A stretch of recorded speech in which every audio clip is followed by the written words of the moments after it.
Okay, here's a thought experiment for you. What happens when someone dies incredibly rich? I mean, absolutely loaded, but there's no heir. Right. Seems simple enough. The state usually steps in, takes the fortune. Exactly.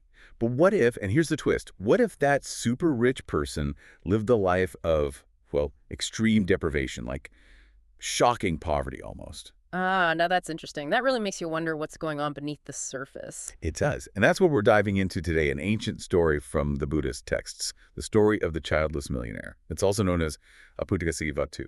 Yeah, it's a fascinating one.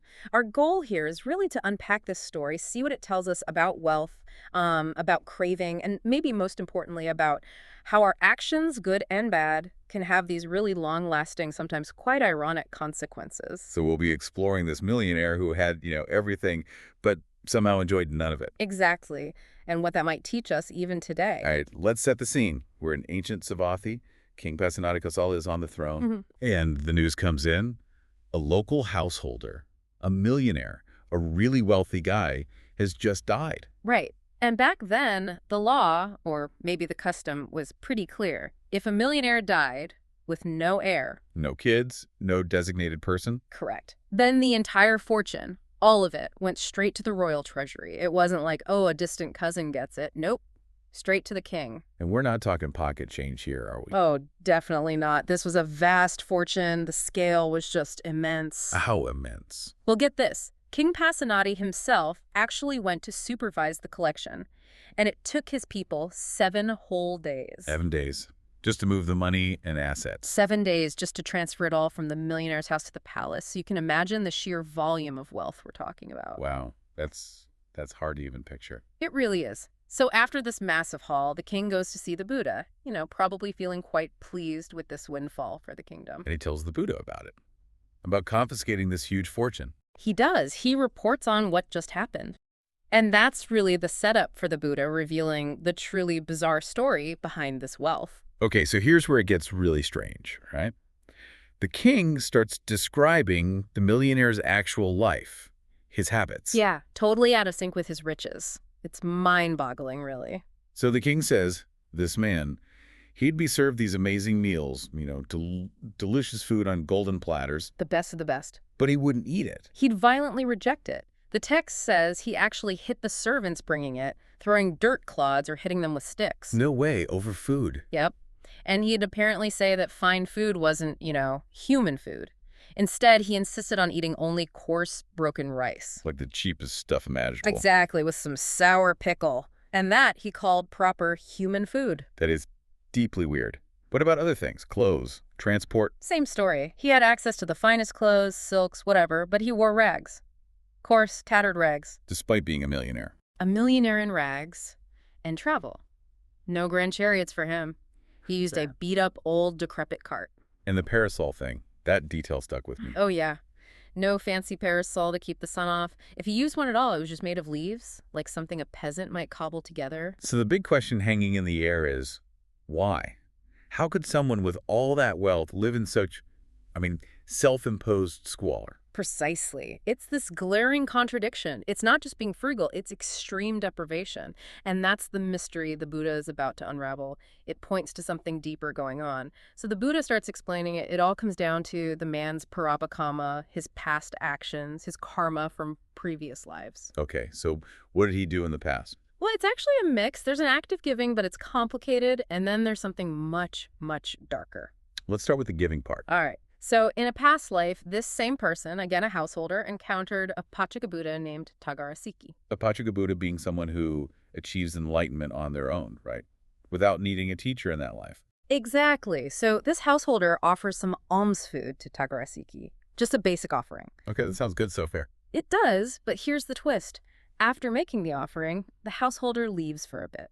And while he's gone, his wife, who the text says was a woman of great faith, The wife plays a role. a crucial one. She sees the Paka Buddha's bowl isn't very full, or maybe just has the basic stuff her husband gave. So she takes the bowl and fills it up with truly exquisite, delicious food. She really wanted to make a generous offering. Okay, so she enhanced the offering significantly. What happened when the husband came back? He comes back, sees this amazing food in the bowl, food he didn't provide, and he immediately feels regret, like intense regret. Regret. Why? He actually thought, and this is pretty shocking, he thought, it would have been better if my slaves or workers ate this fine food. At least they'd work harder for me. Wow. Yeah. He resented that this holy man would just eat it and go to sleep, thinking his almsgiving was somehow ruined because the food was too good. That's an incredible reaction. Yeah. Resenting generosity because it was too generous. It really shows a deep-seated miserliness, doesn't it? Even in the act of giving. But that wasn't all. You said there was something darker. Much darker. In that same past life, or perhaps another one, he also committed murder. Murder? He murdered his own nephew, his brother's only son. Why would he do that? Pure greed. He wanted to inherit his brother's property, and the nephew was the sole heir. That's chilling. The text adds a detail about the boy, doesn't it? It does, and it's heartbreaking. The little boy used to walk around innocently pointing at things, saying, "That's my father's carriage," or "That's my father's ox." Just being a kid, identifying his future inheritance. Just stating facts. But the future millionaire saw this innocent talk as a threat. He thought, essentially, if he talks like this now, what happens when he grows up? He'll claim the wealth. So he decided to eliminate the problem. Coldly. He lured the boy into a forest, took him to the base of a bush, and strangled him. Oh my God. And the text uses this really stark image. He just left the body there like a root vegetable. Just discarded him to secure the inheritance. So the Buddha connects these past actions directly to the millionaire's life in Savatthi. Both the good, however mixed, and the terrible act had consequences. Okay, so how do they play out? Let's start with the positive karma from the offering. Right. Because he did make an offering to Aputtakaseṭṭhivatthu Buddha, even with the later regret, that act was powerful enough to lead to rebirth in heaven 7 times. 7 times in heaven. Just from that one act. Apparently so. And even after that, the leftover positive energy, the residual merit from that same offering. There was still more. Yes. That residual merit resulted in him being reborn as a millionaire, specifically in Savatthi 7 times in a row. His final life, the one King Pasenadi knew, was the 7th time. So the wealth itself came from the act of giving. But what about the bizarre inability to enjoy it? The rags, the bad food. That comes directly from the regret. Remember how he wished his workers had eaten the fine food instead of the Paisika Buddha? Yes, that awful thought he had. Well, because of that mental state, that specific resentment attached to enjoying fine things, his mind, in his future life, simply couldn't incline towards enjoyment. Even when he had the means, the best food, clothes, vehicles, all the sensual pleasures, his mind, conditioned by that past regret, just couldn't appreciate or use them. It actively rejected them. So his own past thought literally blocked his ability to enjoy his wealth. That's incredibly ironic. It's a perfect illustration of how karma isn't just about external circumstances, Wow. but also our internal capacity to experience them. Now, for the negative karma. The murder of the nephew. Yes. For that horrific act, driven by greed for wealth, he suffered immensely in hell. The texts say, many years, many hundreds of years, many thousands of years, many hundreds of thousands of years. Just an incredibly long time in a specific hell realm called Maharuva.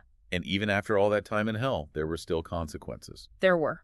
The remaining karmic effect of that murder played out in this final life as a millionaire.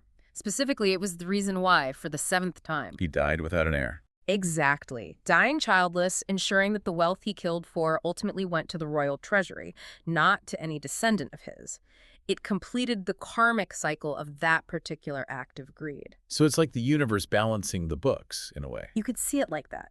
Buddha also pointed out that in this last life, the millionaire's old good karma, the merit from the offering, was finally used up, completely exhausted. And he hadn't made any new good karma. No. He lived this miserly, unenjoyable life, didn't perform any significant acts of generosity or virtue. So with the good karma gone and no new good karma created, the only thing left was the ripened negative karma from the past. Which meant? The Buddha stated he was being reborn right then, back in the Maharuva hell. Again. Wow. Hearing all that, you can understand King Pasenadi's reaction.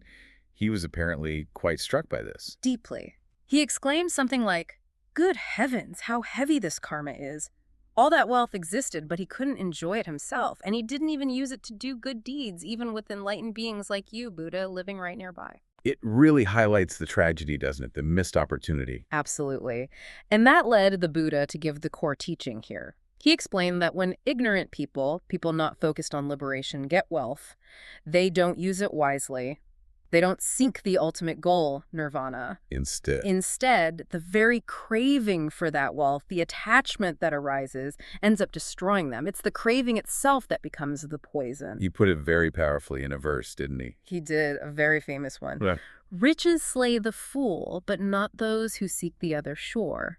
Through craving for riches, the fool slays himself as if he were slaying others. Riches slay the fool. Let's unpack that a bit. Okay, so those who seek the other shore, that refers to people aiming for enlightenment, for nirvana. For them, wealth isn't inherently dangerous because their mind isn't attached. They see its true nature. They have perspective. Exactly. But the fool, meaning someone ignorant of the true nature of reality, someone caught up in craving, they get blinded by wealth. The desire for it, the attachment to it, that craving essentially destroys their own potential for happiness and liberation. And the line slays himself as if you were slaying others. It suggests the self-destructive nature of this craving is as violent and damaging to oneself as harming another person. The greed consumes the greedy person from within, just like the millionaire was consumed by his past actions and his inability to let go. It's a powerful metaphor. Did this teaching have an immediate effect? It certainly did. The texts mention that after hearing this discourse, many people in the assembly actually attained stages of enlightenment, like stream entry. They really grasped the danger of craving and the importance of wisdom. So wrapping this up, this deep dive into the story of the childless millionaire, it really drives home that wealth itself. It's neutral, isn't it? Pretty much. It's not inherently good or bad. It's all about our relationship to it, our attachment, the craving it can generate, and critically, the actions we take driven by that craving or attachment.